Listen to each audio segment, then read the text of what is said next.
shooting, but even more importantly is that game is called Biomutant for a reason, because you'll be able to mutate your character. Oh, so you're getting new feats, new perks, new arm, something like that?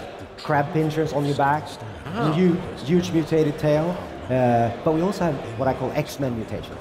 So you're able to levitate, telegonite people, shoot rays from your eyes. Do you have claws? You can. Oh! Whoa. I'm hyped for that. So where does the environment, where does this take place? Yeah, so our take on post-apocalyptic, we don't have a nuclear bomb disaster. So it's more about the environment and a catastrophe in the environment, so a natural environment disaster. We have something called dead oil emerging from the Earth's core, seeping through the crust of the Earth and contaminating the world. So in our version of this, there's the game on the open world is centered by the tree of life that is currently dying. And you have the choice to try to heal it or not. Otherwise, the game will end with the world dying anyways. But you might want to play like that.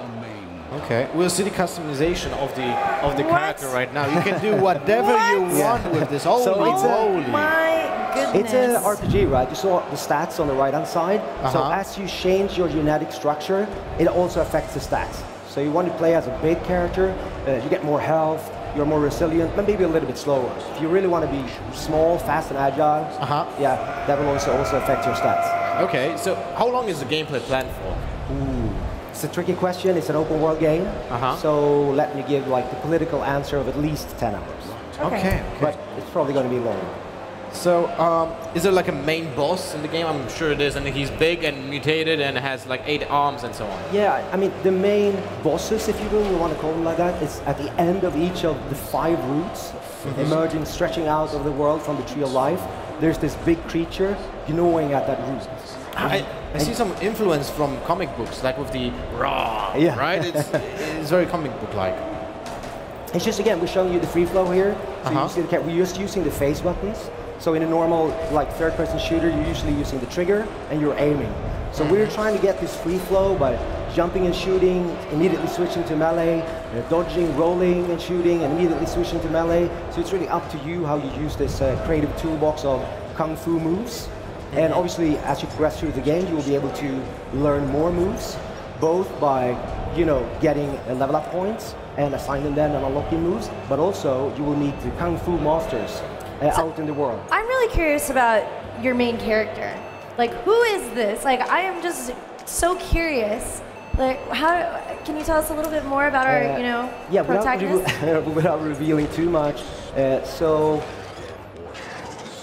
at the beginning of the game, you don't really know anything about who you are. And okay. I kind of like that, so it's a self-discovery. Yeah, and there's a couple of things that will play into your personal end game, because that's what we want to try to do. And it's not like we have 3 cutscenes and you get the red or blue one, but we're going to try to do a personalized ending. But I want to go back to your question. So, in this world, there's only one meat eater. And you saw that big bad wolf at the beginning. He's the single meat eater in the game.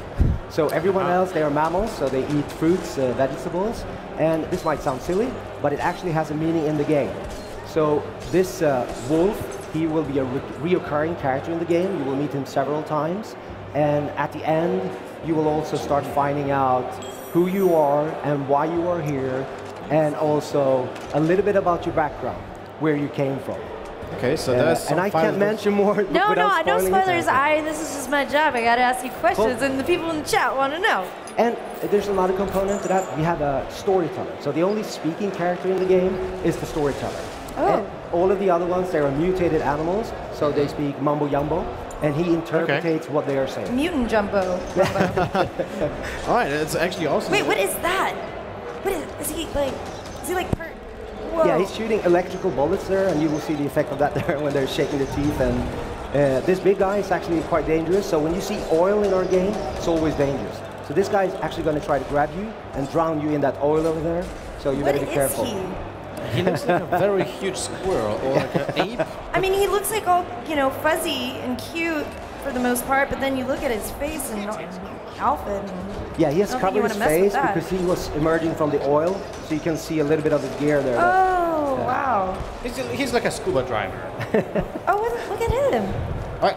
Well, the game is, it's cool. I'm assuming it's for PC. but also probably some consoles? It's primarily on console, so PS4, really? Xbox One, and also on PC, yes. All right, awesome. What's the plan for the release date? Next year. Wow. Okay. So very soon. How far are you in development of the game? Yeah, I mean, we're in a pretty good state. We will end with a little bit of a glimpse of the open world, because this is mainly showing parts of the demo that is playable here at Gamescom. So we are quite far, I would say, but there's always, you know, in game development, a lot of things we want to do. Sure. So we just have to gauge like how much of the crazy ideas we have, we actually put in the game. And by crazy ideas, you will see at the end a little bit about what I mean by that. Because a lot of people has, you know, they're actually agreeing with us when we say the game is weird in a good way. I like the style. It's like a comic book, a moving comic book, basically, right? The graphics are complementing that as well, so that's really cool to see.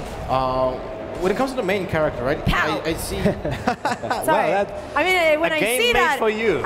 Anytime I see Pow, I have to just pow. I mean, that's cool. I like the comic book little sequences popping out the bubbles.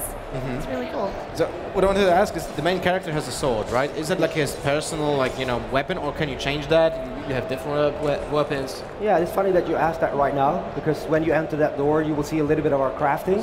And for the demo, we actually ask you to use a crafting bench, but in the real game, you can craft at any point. So you start out with this sword, but you can create, and we will see an example of this, really a creative way of customizing any melee weapon.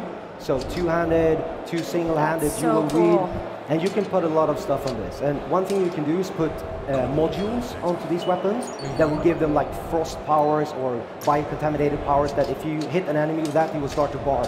That's pretty awesome. Like, everyone loves customization option, right? Yeah. So this is like... So same thing goes for the range. What he just did there is like a body that dictates if it is a shotgun type of gun or assault rifle type of gun. You can also dual wield, one two-handed, and obviously he wears the stuff that you just crafted. And then again, when you go out into combat, you're free to mix and match those. So here's actually as an example of that module. So he's picking up a frost module here. And this example, you see it's actually mounted to the gun. But you can at any point choose to mount it on a melee weapon instead. You can craft these, you can craft bigger ones. So it's a tactical choice in addition to your creative toolbox for combat and engaging enemies. Okay. And what are these insects that's following? I'm sorry, I am very distracted by these really cute little things, but maybe not cute. I don't know. What is that? Yeah, he's your main sidekick in the game, in the open world game. No way. So in the demo, he doesn't play a major role here in the playable demo, but in the real game, he has a significant role. So he's your automaton scrap toy that will follow you through the game. He speaks a little bit of blip-blop. Sometimes the narrator will actually tell you what he's saying too. And as you find cool places in the world, he might start to tell you about them and to give quests in relation to where you are in the world. Does he actually help you in any combat situations? That's not his job. Okay. But I'm just making sure, because I freak out. I'm like, get out of the way. I'm trying to do something. Yeah, sometimes don't die, little guy. Like characters like this is a key character. You have to help and defend them. All right. But I will give you one thing with the cricket. You can actually modify it. I didn't say this before. Right. Yeah, so you can actually change the way that it looks. You can make a, Was that one of the goals, was to make sure that things were, you know, that the player could feel really in control and modify things? I love video games. So I think like when I want a linear story, I love going to the movies. But video games really want to go back and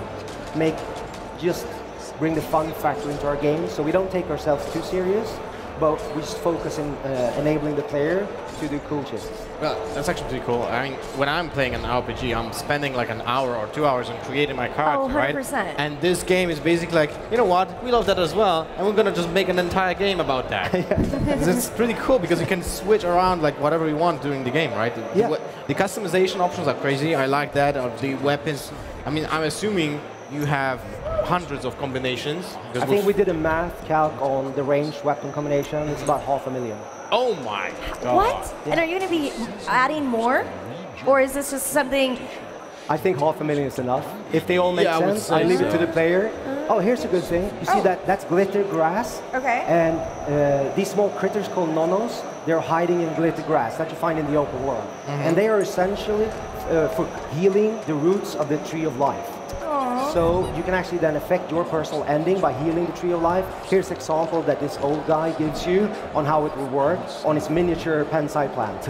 But it's for the huge tree in the open world. So if you lead Nonos to heal the root, then your chance of world survivor, a percentage score, actually increases. And at the end of the game, we will roll that. So if you have 30%, you have a third of a chance to get that ending.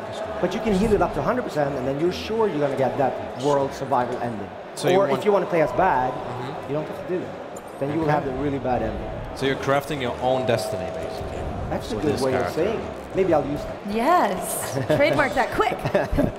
Yeah, so here we are actually seeing like coming towards the end of the playable demo, so it's about 25 minutes in, and I would say that this marks the start of the actual game. So we're opening it up, 4x4 kilometer open world for you to discover. So what is this world here called? Oh, wow.